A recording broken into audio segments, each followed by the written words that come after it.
Listening to stories about people who went missing in the wilderness is never an easy thing to do. The stories are tragic and sad, and often they are so random that there is no way to figure out what is going on. Even if the listener has never met the family or knows nothing about the case, they may still be able to guess what will happen.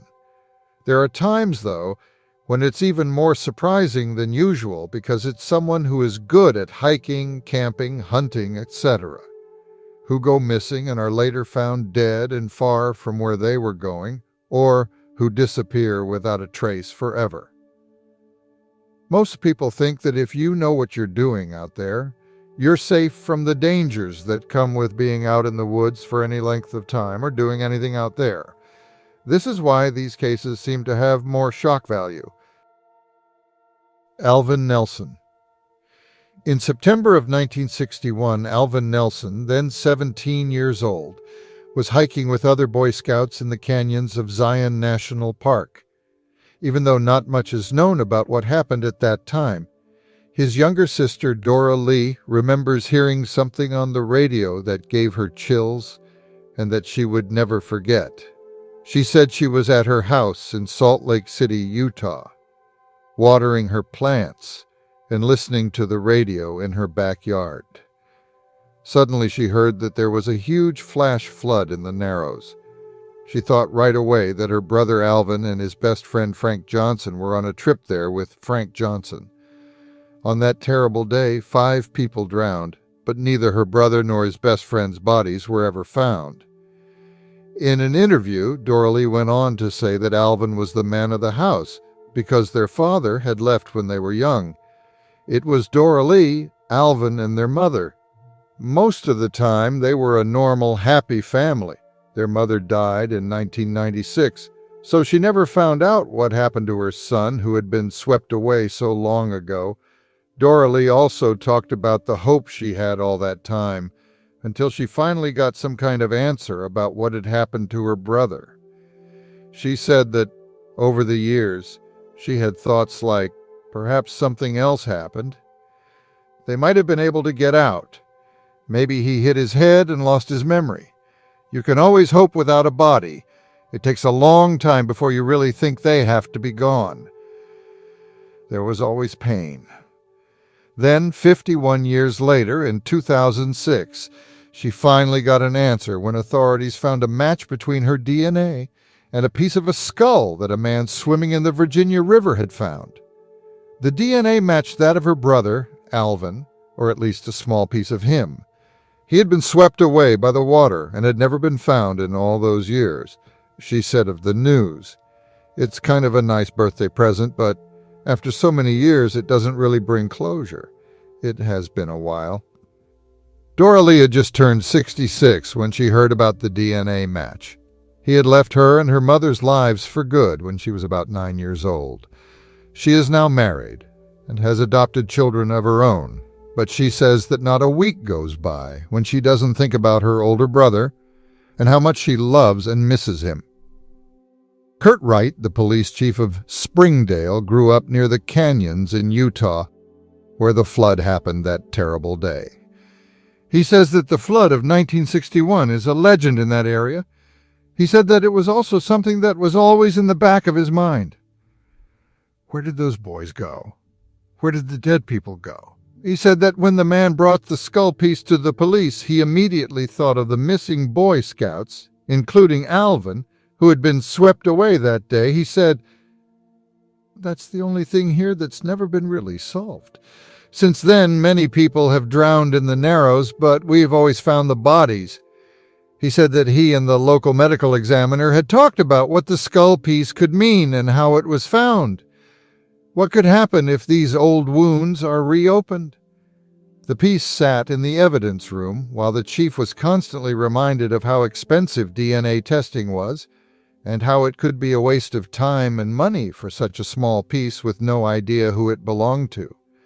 For all those years, it just sat there. He found out later that the University of Texas does free DNA testing for any law enforcement agency that might need it. When he thought the time was right, he sent the piece of the skull to be tested, no matter what they were going to find out if this had anything to do with the missing scouts. He found family members of both Alvin and Frank Johnson and sent the information to the university. He heard about Frank first, and he knew it wasn't him. 2 days later, he got a call saying that the DNA matched that of missing Boy Scout Alvin Nelson. He then called his sister, who had given the DNA sample in the first place, and was probably waiting with bated breath for an answer. Either way, if something like this happened, Dora Lee had planned to pick up the body and bury it under a headstone that her mother had bought before she died. Alvin would finally be put to rest, or at least a small part of him would. The chief said, "It's good that at least one family can finally rest easy. It feels great, but it was hard to tell the Johnson family the news. At least Dora Lee can now find out what happened and move on with her life. It's amazing that they can get DNA from something that has been buried in sand and mud for 50 years underwater. It's a very interesting case. Even though the state has talked about doing more archaeological digs in the area, most likely to find out what happened to the rest of the people who are still missing or have just disappeared. Chief Wright doesn't think anything else will be found." Dora Lee also said, "After all these years, you'd think it would be over, but all the stress and frustration just keep coming back. All of this seems very spiritual to me. It just goes to show that it's never too late. And as DNA technology gets better every year, who knows how many other cases we've talked about in this community and on this channel that will be solved." 2. The strange case of Jared Negrete. The 19th of July, 1991, was a very exciting day for 12-year-old Jared Negrete. Jared was a Boy Scout, and he was about to go on his first overnight trip into the wilderness with a backpack. The group leader, Dennis Knight, and the excited group of young boys went to Mount San Gorgonio on July 19th after entering the San Bernardino National Forest. According to reports, the group wanted to hike to the top of the mountain, which is the tallest building in all of Southern California. The group would soon face a tragedy that has kept Jared's family in the dark for more than 30 years.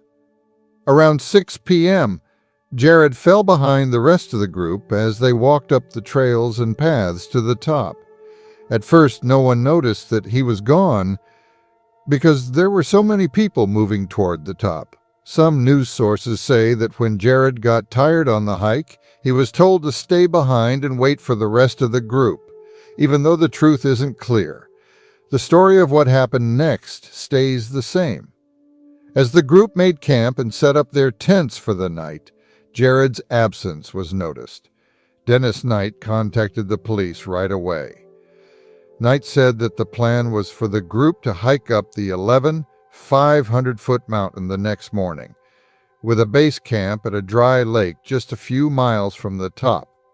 Knight found out that Jared was missing and started a large-scale search of the area. Local law enforcement and search and rescue agencies joined the search quickly. The Los Angeles Daily News says that the search for Jared took 16 days and cost about $500,000 to do. ATVs, dog units, helicopters, local police, and search and rescue crews all looked for Jared in the area around the camp and where he had gone missing, but they couldn't find him. During their search, they did find some strange things, but it turned out that they did not belong to Jared. They found a microwave oven, marijuana plants, a Boy Scout shirt, a backpack, an Antine, and $130 in a wallet.